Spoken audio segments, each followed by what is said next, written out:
ওরা তো সবাইকে গুরু পূর্ণিমার শুভেচ্ছা এবং বড়দের প্রণাম জানিয়ে আজকে আমি দিনটা শুরু করলাম। তো আজকে যেহেতু বৃহস্পতিবার, আমি সকালেই প্রথমে চান করে নিয়েছি, চান করে ফ্রেশ ট্রেশ হয়ে নিয়েছি। দিয়ে প্রথমে আমি কি করব, ঠাকুরের বাসনগুলো ধুয়ে নেবো, আলপনা দেবো।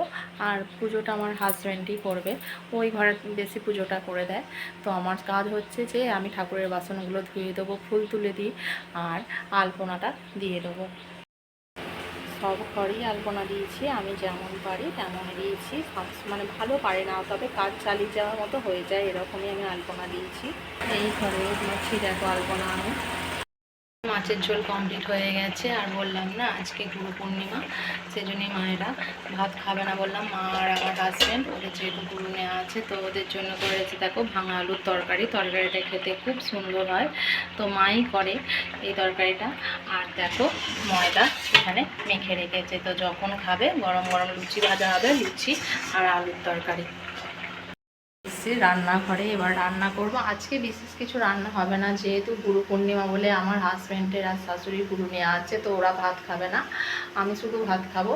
তা আমার জন্য, আমি আর মেয়ে খাবো, তো আমার জন্য আর ভাত রান্না করব না। কালকে মানে ভাত করেছিলাম, অনেকটা ভাত আছে, ওই ভাত আমি খেয়ে নেবো। ওই ভাতের সাথে একটু বড়া ভাজছি। এই যে এখানে খানিকগুলো বড়া ভাজা হয়েছে আমার, আর একটু বেসন গোলা আছে, ভিজে ভাত, আলু ভাতে আর বড়া ভাজা দিয়ে আমি ভাত খাবো। আর মায়েদের হবে ময়দা।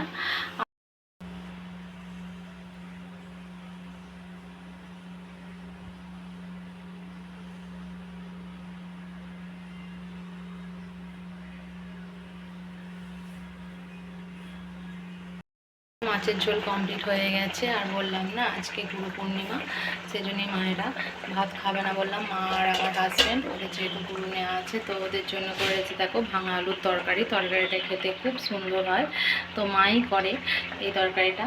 আর দেখো ময়দা এখানে মেখে রেখেছে, তো যখন খাবে গরম গরম লুচি ভাজা হবে, লুচি আর আলুর তরকারি।